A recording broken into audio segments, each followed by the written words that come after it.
हमारे साथ हैं मोहम्मद इसरार। इसरार साहब किसी तारुफ के मोहताज नहीं हैं और वो एमआईएम के पूर्वांचल प्रभारी भी हैं, पूर्व जिलाध्यक्ष प्रतापगढ़ भी रहे हैं। हर समस्याओं को लेकर लड़ना उनकी फितरत में है। और कल एक बड़ी समस्या कुछ लोगों के बीच में आई, बगैर ये देखे कि जाति समुदाय। इसरार जी हमेशा साथ में रहते हैं, तो इसरार जी सब्जी मंडी में जो है लोगों की दुकानें गिराई जा रही हैं, जबकि वो बहुत दिनों से उस पे आबाद हैं और उनका कारोबार है। तो कल आप भी थे, उस जो विरोध हो रहा था गिराने का, उस पे आप क्या कहना चाहेंगे या आपकी क्या रणनीति है? क्योंकि उसमें अधिकारियों ने कहा है कि सोमवार को उस पे कार्रवाई होगी। असल में सब्जी मंडी यहाँ से बहुत पुरानी सब्जी मंडी है, होलसेल व्यापार वहां होता था और ये हमारे ख्याल से अंग्रेजी जमाने से है। जब से मैं समझदार हुआ तब से वहां होलसेल मंडी थी जी। वहां पे तमाम छोटे छोटे व्यापारी अपना आड़त लगाते थे और माल बेचते थे।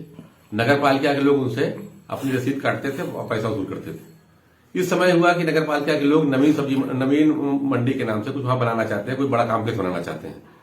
तो सवाल ये उठता है कि बहुत अच्छी बात है, नगर पालिका के लोग उसको अच्छे ढंग से बनाना चाहते हैं, अच्छी बात है।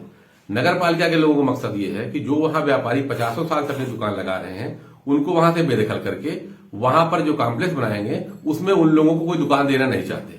व्यापारियों की ये मांग है कि हमको आप इस बात की गारंटी दें कि जो कॉम्प्लेक्स यहां बन रहा है उसमें हमको भी दुकानें मिलेंगी, हमको भी वहां एडजस्ट किया जाएगा।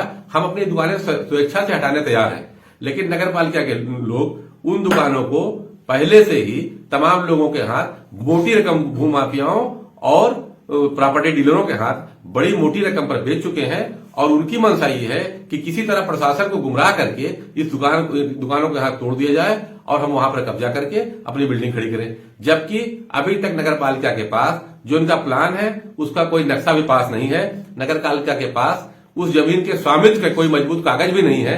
कल जो बात वहां सामने आई, और नगर पालिका जो है नगर पालिका और व्यापारियों के बीच इस प्रॉपर्टी को लेकर के अदालत में मामला विचाराधीन है।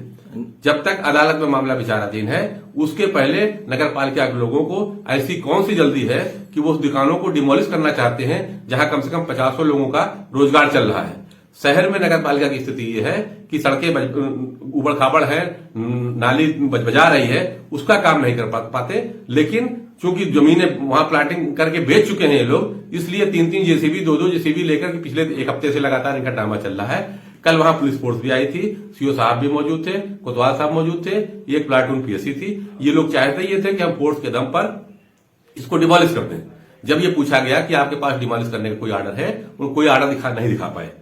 व्यापारियों का ये कहना है, व्यापारी के वकील वहां मौजूद थे, उन लोगों का कहना है कि मेरे पास ये कागज है, मेरा मामला अदालत विचाराधीन है, बगैर अदालत के किसी निर्णय के आप कैसे वहां डिमोलिश करना चाहते हैं।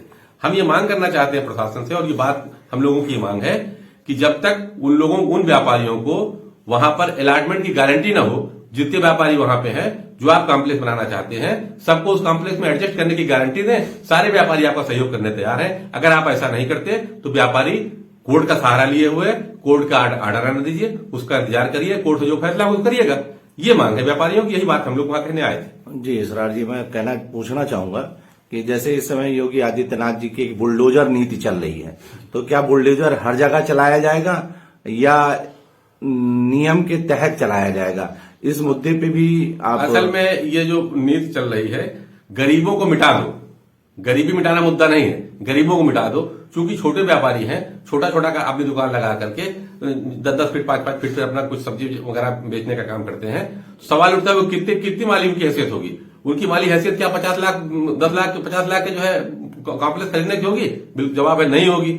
तो नगर पालिका के लोग गरीबों को हटा करके वहां पूंजीपतियों को बसाना चाहते हैं और उसमें भूमाफिया और तमाम प्रॉपर्टी डीलर लगे हुए हैं, जिनके हाथ नगर पालिका के लोग जिनके हाथों से खेल रहे हैं और उनको करना चाहते हैं। हद तो ये हो गई कि नगर पालिका के ईओ सारे अधिकारियों की मौजूदगी में ये कह रहा है कि मैं कोर्ट का उल्लंघन कर रहा हूं, आप जाइए मेरे खिलाफ कंटेम्प्ट ऑफ कोर्ट करिए। इससे बड़ी शर्म की बात क्या हो सकती है कि सीओ साहब की मौजूदगी में, कोतवाल साहब की मौजूदगी में और तमाम वीडियो कैमरे, मोबाइल कैमरे के सामने नगर पालिका की ये कह रहा है कि ठीक है हमारे पास आर्डर नहीं, मैं कंटेम्प्ट कर रहा हूं, आप हमारे पास कंटेम्प्ट कोर्ट करिए। ये कोई बात हो गई? ये तो गुंडई की बात हो गई कि एक अधिकारी फोर्स का सहारा लेकर के गुंडई करके गरीबों को बेदखल करना चाहता। जी इसरार साहब, मैं एक चीज और पूछना चाहूंगा कि 1 साल बाद जो है फिर नगर पालिका का चुनाव होगा, साल भर का समय रह गया है, तो क्या एमआईएम भी कभी नगर पालिका के चुनाव में आएगी? इसकी ऐसी कोई योजना है?